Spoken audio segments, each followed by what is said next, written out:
Nasib yang sama dialami kubu 03, Ganjar Pranowo dan Mahfud MD. Pasalnya, Mahkamah Konstitusi atau MK juga menolak gugatan mereka terkait sengketa Pilpres 2024.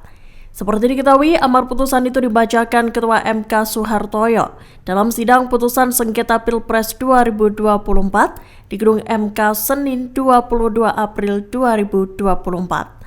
Dikutip dari Tribun News, MK menyebut bahwa permohonan dari paslon 03 itu tidak beralasan hukum. Adapun salah satu yang dipertimbangkan MK menolak gugatan Ganjar Mahfud adalah terkait permintaan didiskualifikasinya paslon nomor urut 02, Prabowo Subianto dan Gibran Raka Buming Raka.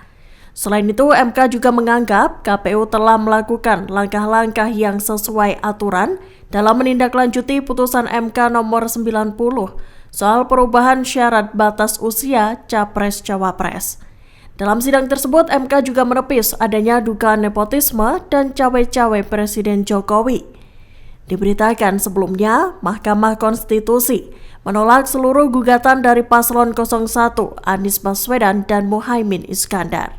Dalil senada juga digaungkan kubu yang dijuluki Amin itu, yakni agar Prabowo Gibran didebak dari kontestasi Pilpres 2024. Kesamaan dari dua gugatan tersebut adalah adanya dissenting opinion atau perbedaan pendapat dari 3 hakim konstitusi. Konklusi, berdasarkan penilaian atas fakta dan hukum sebagaimana diriwayatkan di atas, Mahkamah berkesimpulan, eksepsi termohon dan eksepsi pihak terkait berkenaan dengan kewenangan adalah tidak beralasan menurut hukum. Mahkamah berwenang mengadili permohonan aku. Permohonan diajukan masih dalam tenggang waktu yang ditentukan oleh peraturan perundang-undangan. Pemohon memiliki kedudukan hukum untuk mengajukan permohonan aku. Eksepsi termohon dan eksepsi pihak terkait berkenaan dengan pokok permohonan adalah tidak beralasan menurut hukum. Permohonan pemohon tidak beralasan menurut hukum untuk seluruhnya. Berdasarkan Undang-Undang Dasar Negara Republik Indonesia tahun 1945, Undang-Undang Nomor 24 tahun 2003 tentang Mahkamah Konstitusi, sebagaimana telah diubah terakhir dengan Undang-Undang Nomor 7 tahun 2020 dan seterusnya dianggap dibacakan, amar putusan mengadili dalam eksepsi, menolak eksepsi termohon dan eksepsi pihak terkait untuk seluruhnya. Dalam pokok permohonan, menolak permohonan pemohon untuk seluruhnya.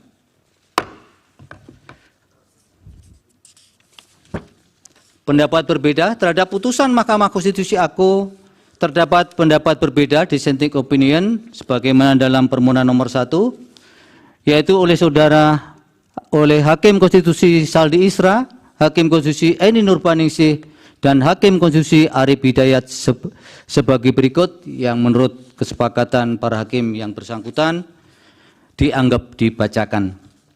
Demikianlah diputus dalam rapat permusyawaratan hakim oleh 8 hakim konstitusi, yaitu Soeharto selaku Ketua merangkap anggota, Saldi Isra, Arif Hidayat, Eni Nurbaningsih, Daniel Yusmik Pepoe, M. Guntur Hamzah, Ridwan Mansur, dan Arsul Sani, masing-masing sebagai anggota, pada hari Rabu tanggal 17 bulan April tahun 2024 yang diucapkan dalam sidang pleno Mahkamah Konstitusi terbuka untuk umum pada hari Senin tanggal 22 bulan April tahun 2024 selesai diucapkan pukul 15:11 waktu Indonesia Barat oleh 8 hakim tersebut dengan dibantu Eri Satria Pamungkas, Anak Agung Dian Onita, Radian Primanugraha, Sepri Porkonata Tarigan, Hani Adani, Ria Indriani, Wilma Silalahi, Nur Lydia Stefani Hikmah, Siska Yosepin Sirait, Penny Tripurnamasari, Akmari Narasika, dan Mukhtar Hadi Saputra.